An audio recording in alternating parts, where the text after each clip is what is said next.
Pessoal, tudo bem? Como vão? Eu sou o Moura, vocês já sabem, e hoje eu estou com o prazer de receber aqui no nosso Pintou Conversa, o podcast da Pintamundi, José, nosso querido franqueado de Belém do Pará. José, bem-vindo, é um prazer ter você aqui.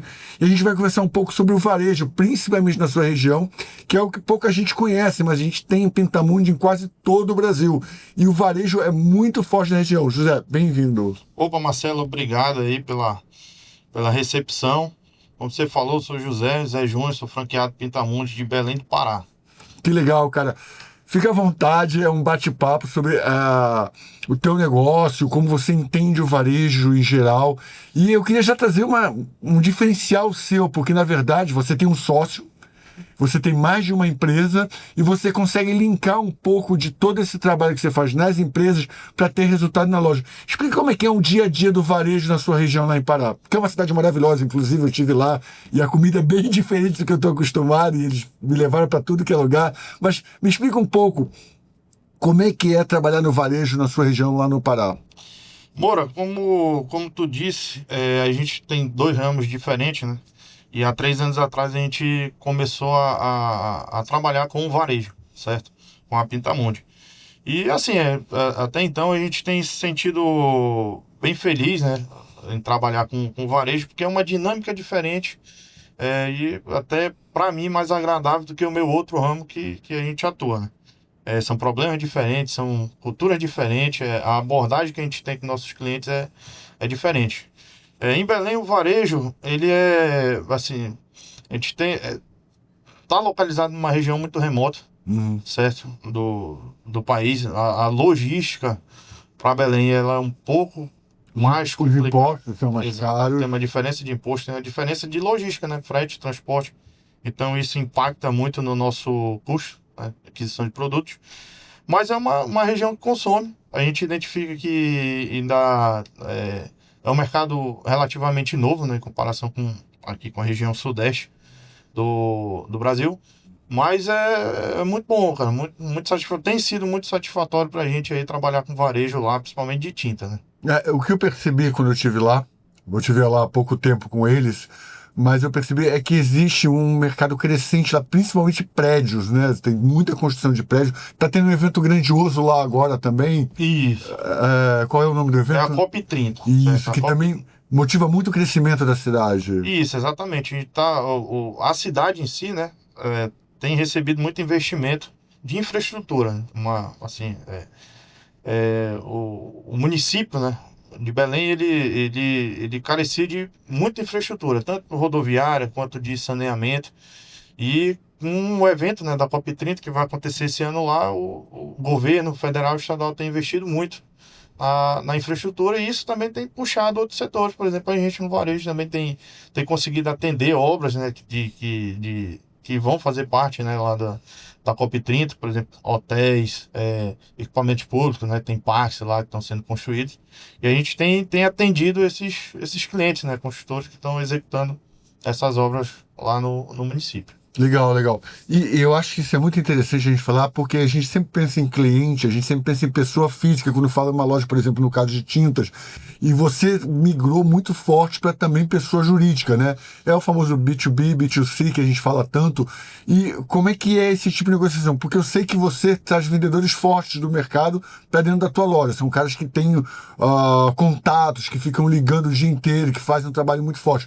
Como é que ele dá com essa diferença de que a gente está falando de hoje de um profissional mais voltado para o mercado de grandes empresas? Ele não é um vendedor de porta de loja. Como é que você enxerga isso? Como é que é essa mudança de temática de não ser uma loja simples de tinta, mas uma loja que está no varejo moderno? Porque isso é muito legal, a gente sentar nesse assunto, porque a gente está falando de uma mudança de chave, até porque a gente está muito acostumado a falar disso de São Paulo, mas falar isso de Belém, falar isso de Pará é uma mudança muito forte. Então como é que para você é essa mudança? Assim, por muito tempo foi um dilema para a gente, né? Pelo menos para mim também, porque existe uma máxima no mercado que a empresa ela tem que escolher ali uma persona para atender, ou é o consumidor final, ou é uma empresa, certo?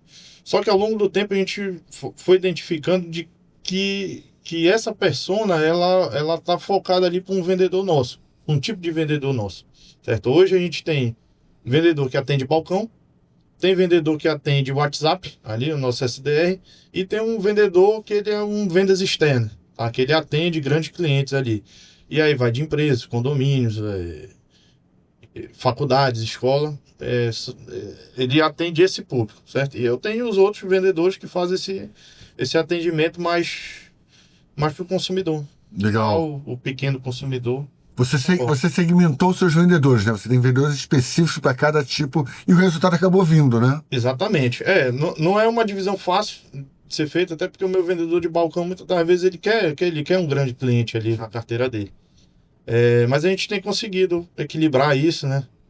Eventualmente existe aí uma disputa, né? Mas é uma disputa saudável, né? A gente Exatamente. entende que cada um é mérito de cada um que conquista. Exatamente. Muitas das vezes, então é uma coisa que eu converso muito com o meu sócio, o Fernando, por exemplo, muitas das vezes chega um grande cliente ali pelo WhatsApp, que vai para o meu SDR, que teoricamente não seria esse cliente para ele atender, certo? E aí a gente identifica, eu particularmente identifico se ele tem capacidade ou não para atender aquele cliente, né? Porque muitas das vezes vem um cliente bom, mas o vendedor ele não está preparado para atender aquele cliente que demanda um produto diferenciado, demanda uma forma de pagamento diferenciada, demanda uma margem diferenciada. Muito legal. E muitas das vezes o meu vendedor de balcão ele não tem essa expertise de negociar com um grande cliente, certo? Então a gente identifica ali, vê quando aparece um grande... Faz um filtro, né? Exatamente, chegou, eu tenho um... Normalmente empresa ela não compra de imediato, ela vai lá, a gente solicita um orçamento daquele material e o vendedor fica em negociação. Então quando a gente identifica que tem um grande orçamento lá, identifica quem é o cliente daquele orçamento, a gente tenta, né, primeiramente que o vendedor que fez o primeiro atendimento conclua a venda. Mas quando o vendedor não tem, a gente vai lá, negocia, né, para que esse cliente seja passado para o outro vendedor que tem essa capacidade, para que ele consiga finalizar aquele orçamento, que muitas das vezes a gente não finaliza. Vou insistir muito tempo com esse vendedor ali, mas ele às vezes tem uma trava, existe uma barreira ali, um filtro que ele não consegue avançar. E aí a gente tem lidado com isso. É perfeito? Não, existe muito, porque também muitas das vezes, como eu falei, o vendedor ele tenta fechar aquele cliente, porque vai gerar um faturamento melhor para ele, vai entrar esse cliente para a carteira dele. E aí a gente fica nessa briga. Legal.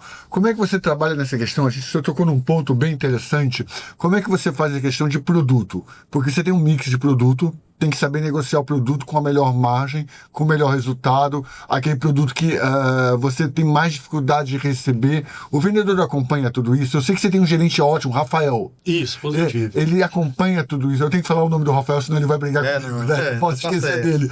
Mas quando você vai fazer um trabalho, porque você está com 2 lojas, você tem pensando em ter 3 lojas, 4 lojas na região, mas como é que você entende isso? Porque também é uma negociação. Porque qual é a grande questão quando a gente fala de Belém?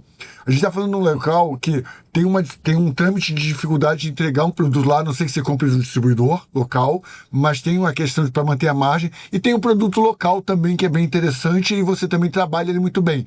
Como é que você faz para escolher isso? Pô, esse cliente vale mais a pena esse produto, esse cliente vale mais a pena esse produto pela margem. Como é que você trabalha isso com a sua equipe? Normalmente o cliente,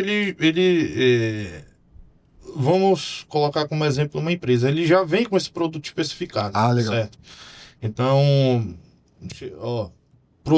o cliente chegou com produtos da Coral, certo? A gente vai lá, faz o orçamento, elabora o orçamento e passa para o cliente. E o cliente retorna. Ou ele retorna para fechar, ou ele retorna para negociar. E aí, no momento da negociação, a gente verifica se vale a pena oferecer um produto diferente com uma margem melhor, ou então um produto com preço melhor para o cliente, certo? Na grande maioria das vezes, sendo um grande cliente, ele tem essa flexibilidade, porque ele está pensando muito no custo dele ali, né? Principalmente uma construtora. E a gente, muitas das vezes, acaba oferecendo produto similar, certo? Com um preço, com uma margem melhor. Ou então, às vezes, não uma margem melhor, mas um preço melhor, uma negociação melhor para ele. E na grande maioria das vezes, a gente tem a felicidade de fechar, certo? Mas hoje, na loja, a gente trabalha com Coral, Sherwin Williams e Souvenir. Então a gente tem todos esses clientes, essas marcas para atender o cliente, certo? Então a gente consegue atender Legal. a demanda do cliente, certo? E quando há esse problema de preço, né? Quando o cliente não consegue chegar no preço que o cliente pretende fechar, a gente vai lá e oferece uma solução, certo? O nosso vendedor também trabalha, né? Esse é um trabalho muito forte nosso, inclusive com o Rafael, que é de sempre entender o que o cliente pretende executar, certo? Boa. Por mais que o cliente chegue com a demanda dele, com os produtos dele, tudo mais, a gente faz algumas perguntas-chave para o cliente para poder entender e oferecer um produto melhor. E isso diferencia a gente da concorrência. Por quê? Porque a gente tenta entender, tenta oferecer um produto melhor. E na grande maioria das vezes a gente também tenta puxar para um produto que é nosso. Eu não digo exclusivo, porque no varejo é difícil a gente ter exclusividade no produto, mas um produto que ele tem um menor número de concorrentes. E aí eu digo concorrente um home center. Legal. Certo? Então o home center na minha região trabalha muito com Coral. E aí a gente tenta puxar para produtos nossos. Que aí o cliente ele vai comprar uma vez, vai gostar do produto. Quando ele volta direto com a gente. Ele não vou fazer esse choque de preço contra um home center. Legal. E aí a gente consegue garantir. Cara, você tocou num ponto muito legal que é concorrência e home center. Como é que é você concorrer com um home center? A gente sabe que nossos clientes normalmente são pequeno e médio porte. A gente, quando batalha um grande porte, é difícil, porque a margem vai embaixo. E como é que você consegue fazer esse trabalho para atender a expectativa do cliente contra um home center? Hoje, na minha região, lá é muito a questão da prestação de serviço. O nosso serviço para aquele cliente, né? Quando você fala prestação de serviço, é entrega, é preço, é forma de pagamento? Atendimento, um atendimento personalizado, uma consultoria de produto mesmo para o cliente. O frete também, uma agilidade, né, que a gente consegue oferecer de frete, de entrega. E o nosso atendimento ele tem uma discrepância muito grande com relação ao home center. O home center na nossa região ele não consegue fazer um atendimento tão bom, prestar um serviço muito bom. Ele tem ali um produto, mas o serviço por trás do home center para entregar aquele produto é um ponto de oportunidade para a gente.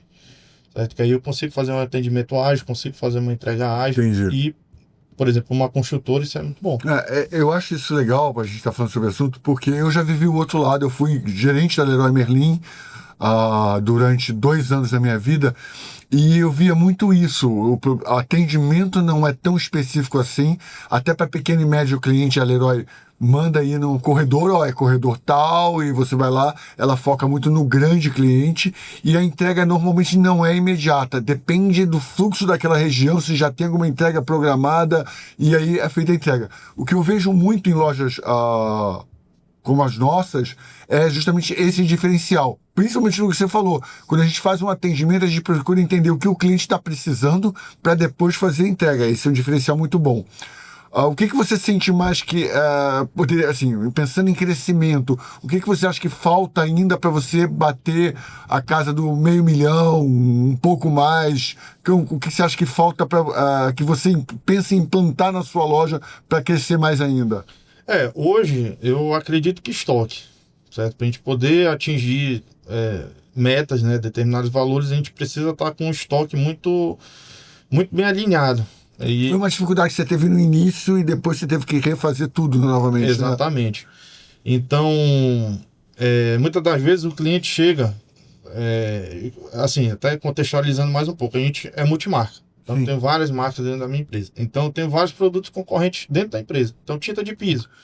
Eu tenho 2 marcas de tinta de piso. 2 fornecedores diferentes. 2 fornecedores diferentes de tinta de piso. E eu preciso ter as cores num determinado volume para aquilo. E muitas das vezes o cliente chega lá e pede mais. E aí não temos para atender. E isso é uma barreira que a gente tem para poder atingir faturamentos maiores. O sistema vai calculando, a gente vai calculando, vai fazendo aumentos. Só que isso em algum momento esbarra, né, na limitação financeira. Sim. Porque a gente tem que ter um investimento, na verdade. Tem que fazer um investimento nesse estoque, certo? E isso é uma grande batalha, né? Eu digo que hoje ter o estoque alinhado, ter uma previsibilidade do que vai vender num determinado período de tempo é o nosso grande desafio aí para atingir valores maiores, certo? Isso eu acredito que é todos Sim, não é sim. uma dificuldade só nossa, até um home center também tem essa dificuldade de prever aquele produto ali para atender aquele cliente. Claro que a gente já sabe quais são os que giram mais, uma quantidade considerável ali para um giro de 90 dias, mas mesmo assim a gente ainda tem essa barreira. E eu acredito que é um problema, um bom problema, né? Que a gente vai aumentando, vai escalonando isso Sim, sim. e vai modificando. Eu sempre digo para os meus vendedores para a gente não perder a venda nem de pincel, tá? A gente, nem que seja um pincel, a gente tem que vender. Então tudo a gente tem que vender, certo? Só que chega um momento que tem essa barreira do estoque. E aí dificulta um pouco, mas. É bem interessante o que você está falando, porque na verdade, como você sempre busca um cliente novo, até porque o mercado só cresce quando a gente consegue ter mais clientes e mantendo o que a gente tem num bom atendimento, mas melhorando. Como funciona isso em questão de visualização? Porque você deve ter que, ou você ou o Rafael, tem que estar conversando muito com a equipe para coisas novas que vão acontecendo. Então, um cliente novo que quer uma tinta de. Por que quando a gente fala de cliente com potencial acima de 50 mil reais, por exemplo, a gente precisa ter coisas novas. Às vezes você pega um cliente novo que ele quer uma tinta piso laranja para o amarelo brilhante ou vermelho para o chão dele, que é uma quadra, como a gente estava conversando antes, uma quadra de futebol de salão. Como é que eu me planejo para isso, para não perder aquele cliente e ao mesmo tempo ter o dinheiro para investir num produto que eu não tenho em loja? Exatamente. A gente trabalha muito ouvindo, né? Hoje eu não consigo ficar mais full time na frente de loja, né? No balcão. Então a gente passa a ouvir muito o vendedor, certo? E filtrar o que é um produto que ele vai ter giro e um produto que não vai ter giro, certo? E ouvindo, né, as demandas que estão sendo pedidas pelos vendedores, a gente vai convertendo isso em pedidos para o nosso fabricante, certo? A gente, como você citou, identificou uma oportunidade em vender tinta epóxi, certo? Para Sim, pintura de piso, sim. pintura de quadro, pintura de cozinha Que ficou industrial. indo por acaso. Exatamente. E a gente foi identificando isso e foi aumentando no nosso estoque a quantidade desse produto, certo? Mas ouvindo o vendedor. Se o franqueado tiver a oportunidade de ficar lá no balcão, ouvir e filtrar o que de fato vai vender, isso é a melhor coisa. Eu já ouvi muita reclamação sobre isso, e aí aproveitando esse gancho também, de o que eu vou investir. Por exemplo, você pegou, vamos voltar ao assunto da tinta, que você pegou epóxi para uma quadra de futebol de salão. Aí o cara falou, eu quero 20 latas. Mas assim, a gente comprar as 20 latas, o grande risco é de ele não. Porque a gente está fazendo uma compra, a gente precisa comprar antes para poder atender o cliente. E aí a pessoa compra 30 latas, compra mais porque acha que o cliente vai. E o cliente não pede mais e aquela lata sobra, porque. Como trabalhar assim, na medida para você primeiro investir um dinheiro antes de receber o pagamento, porque a qualquer momento ele pode também cancelar, ter algum plano desse tipo. Então, precisa muito de uma análise de que aquilo não seja um risco para você também, um investimento de risco. Como é que você faz essa análise? Você vai no cliente, você verifica se o cliente tem boa índole, não está com nome sujo, ou não, cara, é um cliente potencial, vamos fazer e vamos ver no que vai dar. Isso, assim, eu acredito que existem vários casos, tá? O primeiro, por exemplo, da tinta epóxi. A gente identificou que era uma crescente, certo? Não só um cliente queria, mas vários clientes. Ah, legal, legal. E aí, nesse ponto, a gente foi lá e se preparou. O estoque foi atrás de fornecedor, né? Para poder atender esse cliente. Então, a gente meio que investiu, né? Fez essa aposta certa. Agora, existem outros produtos que a gente identifica que é de baixo giro mesmo, que não tem uma demanda muito grande. Por exemplo, algum tempo atrás, um cliente queria tinta. Uma tinta contra incêndio, esqueci o. Intumescente. Tinta intumescente numa grande quantidade. Certo? E até por expertise nossa, a gente identificou que isso não é um produto fácil que ele vai encontrar em qualquer cliente. Eu particularmente nunca tinha ouvido falar. Então... Exatamente. Tinta intumescente, que ela retarda ali a propagação de chama em caso de incêndio no local. A gente repassou isso para o cliente, né? Falou assim, olha, isso a gente consegue lhe atender, não de forma imediata, tá? Não é uma tinta que a gente tem um giro muito alto, mas eu consigo lhe atender com prazo aí de 15 dias, que é o tempo ali que um frete chega para a nossa região. Mas como é uma tinta que gira, eu preciso que o senhor me dê pelo menos um sinal, uma garantia aí de que vai comprar esse produto, a gente faz o pedido de fábrica e lhe atende, certo? Então, com esse tipo de produto, a gente trabalha dessa forma. Então, é um produto muito específico. Existem outros produtos que a gente sabe que ele gira, mas ele gira pouco, certo? Entendi. E que também tem uma certa demanda. E aí a gente vai positivando no estoque, certo? Gradualmente. Vou dar um exemplo lá para minha região, que é uma tinta epóxi da Coral, o Vandepox Coral. O que é isso? Normalmente o Vandepox da Coral, quando ele sai em grande quantidade. Só que ele demora, ele não sai imediatamente. E qual a estratégia que eu tomei para isso, né? Eu vou positivando gradualmente esse produto no meu estoque. Então, sei lá, esse mês eu coloco 10 kits no meu estoque, mês que vem eu coloco mais 10 kits, mês que vem eu coloco mais 10 kits também. Quando o cliente chegar em um determinado ponto e ele quer 30, 50 kits, eu já vou ter no meu estoque. E financeiramente eu não me desgastei tanto, porque isso tá dentro do giro. Então a gente vai aumentando gradualmente esse produto. É uma aposta, é uma aposta. Entendi. Só que aí a gente trabalha uma margem melhor, porque também sabe que é um produto que a concorrência não vai ter também de forma imediata, mas a gente vai se preparando. Legal.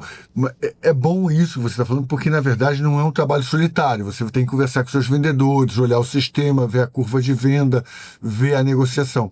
Eu queria voltar no assunto que eu acho que a gente não terminou, que é a concorrência. Sim. Porque você tem, sim, no momento que você está agora, você tem uma concorrência forte, que a concorrência já conhece o teu trabalho. Não é alguma coisa, eles são novatos, você já está com 2 anos de loja praticamente. 3 anos de loja praticamente.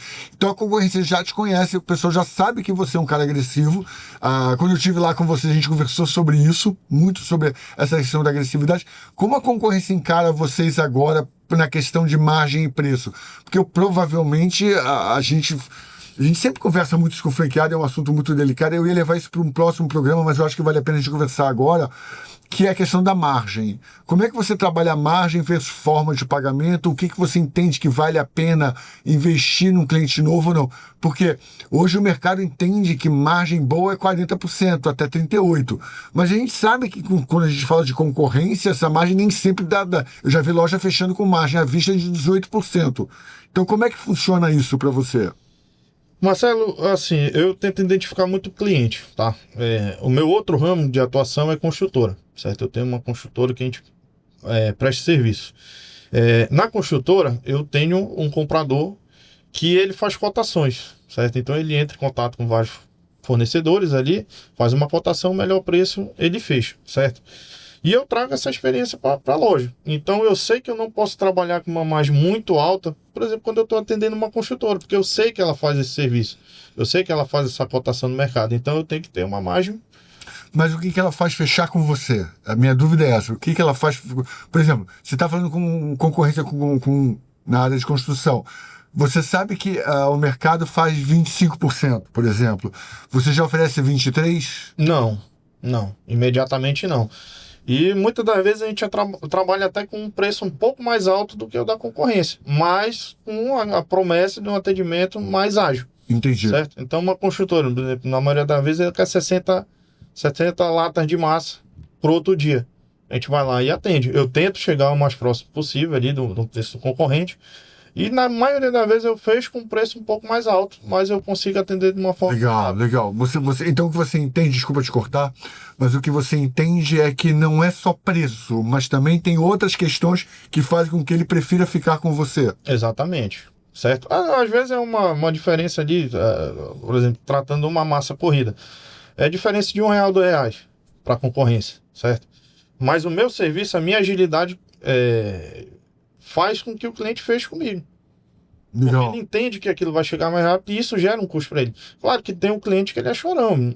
Isso aí existe e vai derreter margem, mas aí a gente vai tentar atender esse cliente de alguma forma. Certo? Na grande maioria das vezes eu opto por trocar por um produto mais barato. Certo? Então, o cliente ele quer souvenir. Eu tô ali numa guerra com um concorrente que tem um preço mais agressivo de souvenir. Mas aí eu tento, né, convencer na grande maioria das vezes que eu troco por uma Coral, que eu troco por uma Sherwin Williams, que vai ter um preço melhor e eu consigo atender também. É claro que isso a gente está falando também numa questão de valores que compensem, né? A gente só entra numa guerra quando é alguma coisa, por exemplo, não que seja isso, mas na minha cabeça, de 20 a 30 mil para cima. Não adianta a gente entrar numa guerra de preço por R$500, R$1.000, porque acaba perdendo mais. Marcelo, assim, pelo menos no meu caso, essa venda de R$ 500, ela pode trazer uma venda maior, a depender do cliente. Claro que uma dona de casa, eu não tem como ela me trazer essa venda de 20 mil. Mas se eu identifico que aquele cliente, por exemplo, é um empreiteiro de pintura, certo? Ele está comprando R$ 500 comigo ali, mas eu consigo criar no imaginário dele que a gente tem um bom atendimento, que tem um bom preço. Naquela primeira venda vai ser os 500, mas depois a gente consegue converter ele para uma venda maior. Então, e o vendedor cobra isso aí também. José, pô, melhora o preço, José, me dá uma condição melhor. E pra gente atender ele, porque eu sei que vem mais venda. Legal. José, o papo tá ótimo, mas a gente vai encerrar esse bloco. Queria te agradecer demais.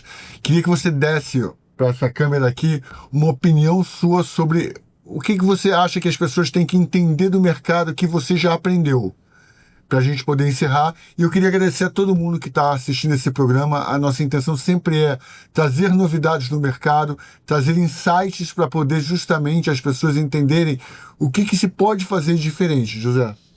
Marcelo, hoje em dia eu tenho identificado que a pessoa ela tem que entender de pessoas, certo? Apesar da gente vender produtos, ela tem que entender de pessoas, certo? Na hora de escolher um vendedor, a pessoa tem que entender de pessoas, tem que saber o que apetece aquele vendedor. E isso vai se converter em vendas, certo? Eu vou contratar uma pessoa-chave para atender uma persona ali, se é um consumidor final, se é uma empresa, e isso vai fazer ela ter sucesso, certo? Às vezes a gente tem um grande vendedor, uma grande pessoa dentro da loja, mas ela não consegue, ela não tem perfil, ela não tem paciência, ela não tem o cuidado para fazer aquele atendimento. Então hoje, assim, uma coisa que eu tento tratar muito, cuidar muito é de pessoas, certo? Para que a gente tenha a pessoa certa para a situação certa. Legal, meu amigo. Beleza? Obrigado demais, gente. A gente volta no próximo programa. Obrigado. Tá joia.